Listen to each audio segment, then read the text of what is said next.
بلال رضی اللہ تعالیٰ عنہ کا واقعہ ہے. اس کو حضرت شیخ الحدیث رحمۃ اللہ علیہ نے بھی لکھا کہ جب نبی علیہ الصلوۃ والسلام نے پردہ فرمایا تو بلال رضی اللہ عنہ نے اذان دینی بند کر دی.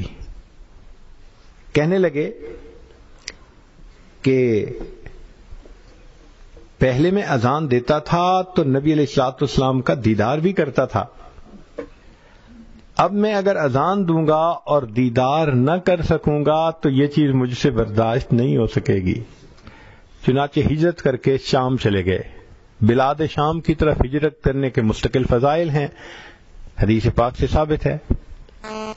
پھر اس کے بعد انہوں نے اپنی بقیہ زندگی میں صرف 2 مرتبہ اذان دی ہے.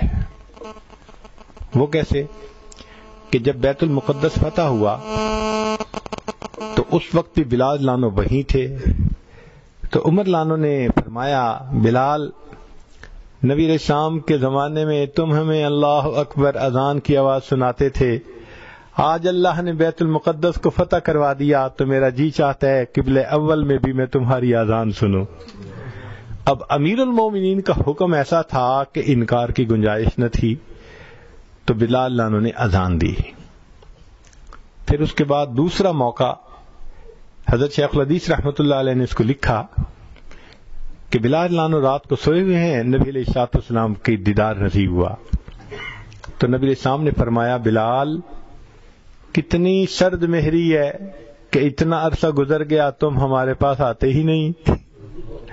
جہاں محبت ہوتی ہے وہاں محبت کے شکوے بھی ہوتے ہیں کہ بلال کتنی سرد مہری ہے، اتنا عرصہ ہو گیا تم ہمارے پاس نہیں آئے. آنکھ کھل گئی. بیوی کو کہا کہ ابھی تیاری کرو، میں نے ابھی رات میں ہی سفر کرنا ہے، صبح ہونے کا انتظار نہیں کرنا. بیوی نے گٹھڑی باندھ دی، وہ سوار ہو کے چل پڑے. مدینہ طیبہ پہنچے. مدینہ طیبہ پہنچ کے مسجد نبی میں حاضر ہوئے. نبی علیہ الصلوۃ والسلام کی خدمت میں انہوں نے سلام پیش کیا تو اتنے میں نماز کا وقت ہو گیا. اب جو صحابہ مسجد میں موجود تھے انہوں نے بلال لانو سے ریکویسٹ کی کہ آپ اذان دے دیجئے، ذرا ہمیں وہ وقت یاد آ جائے گا. فرمان لگے نہیں، میں اذان نہیں دے سکتا. اتنے میں 2 شہزادے آگے، سیدنا حسن لانو اور سیدنا حسین رضی اللہ تعالیٰ عنہ.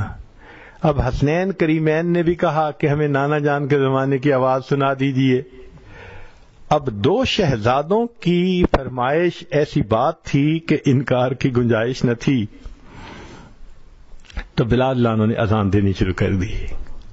جب انہوں نے کہا نا اللہ اکبر اور صحابہ کے کانوں میں وہ آواز پڑی جو آواز وہ محبوب صلی اللہ علیہ وسلم کے زمانے میں سنا کرتے تھے، تو نبی علیہ السلام کی یاد نے جوش مارا. مرد مسجد میں رونے لگ گئے، آنکھوں میں آنسو ہیں. اور جو قریب کے گھروں میں عورتوں نے آواز سنی تو انہوں نے اپنی چادریں اپنے سروں پہ لیں، پردے کیے اور اپنے بچوں کو لے کے وہ بھی مسجد نبی کے دروازے پہ آ گئیں کہ یہ آواز کہاں سے آ رہی ہے. اب عجیب منظر ہے، مسجد کے اندر مرد رو رہے ہیں اس آواز کو سن کے جو محبوب کے زمانے میں سنا کرتے تھے، اور مسجد کے باہر عورتیں رو رہی ہیں. اذان تو ختم ہو گئی مگر معاملہ اور زیادہ نازک